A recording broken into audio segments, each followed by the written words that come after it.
السلام علیکم ورحمۃ اللہ وبرکاتہ۔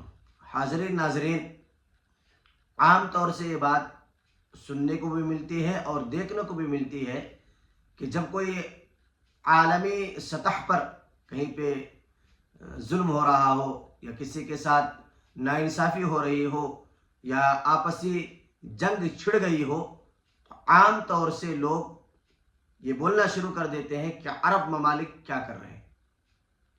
عرب داں کو، عرب کے لوگوں کو برا بھلا کہنا شروع کر دیتے ہیں کہ فلاں جگہ پہ ظلم ہو رہا ہے، فلاں ملک میں ظلم ہو رہا ہے، فلاں ملک میں ناانصافی ہو رہی ہے، اور عرب اتنی بڑی کنٹری ہونے کے باوجود، اتنا بڑا ملک ہونے کے باوجود، اتنا طاقتور ہونے کے باوجود کچھ نہیں کر رہا، خاموش بیٹھا ہوا ہے، بزدل ہو گیا ہے۔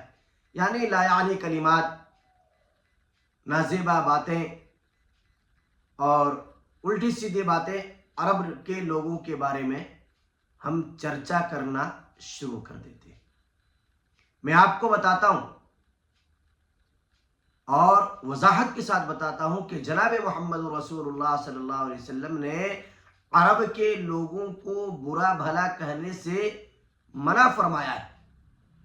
ہمیں اس بات سے منع کیا گیا ہے، روکا گیا ہے کہ عرب کے لوگوں کو برا بھلا کہیں۔ چنانچہ ایک حدیث کے اندر جناب محمد رسول اللہ صلی اللہ علیہ وسلم نے ارشاد فرمایا کہ احب العرب لثلاث، کہ تم عرب کے لوگوں سے محبت کرو تین وجہ سے۔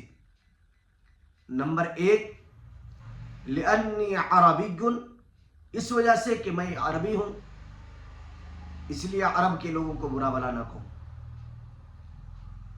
والقرآن عربی، اور قرآن پاک جو دنیا کی سب سے مقدس اور پاکیزہ کتاب ہے، وہ کتاب بھی عربی میں نازل ہوئی ہے۔ اور وَلُغَةُ أَهْلِ الْجَنَّةِ عَرَبِيٌّ، اور جنت میں جانے والے افراد جو ہوں گے تو جنتی کی زبان جو ہوگی وہ عربی ہوگی۔ تو ان تین وجوہ کی بنیاد پر خاص طور سے عرب کے لوگوں کو برا بھلا نہ کہو، بلکہ ان تین وجہ ہونے کی وجہ سے عرب کے لوگوں سے محبت کرو۔ تو ہمیں بھی چاہیے کہ کسی بھی معاملات پر عرب کے لوگوں کو برا بھلا نہ کہے اور انہیں کوسا نہ کرے، ان کے شان میں لا یعنی کلمات، نازیبا حرکتیں نہ کیا کرے۔ اللہ تبارک و تعالی عمل کی توفیق عطا فرمائے۔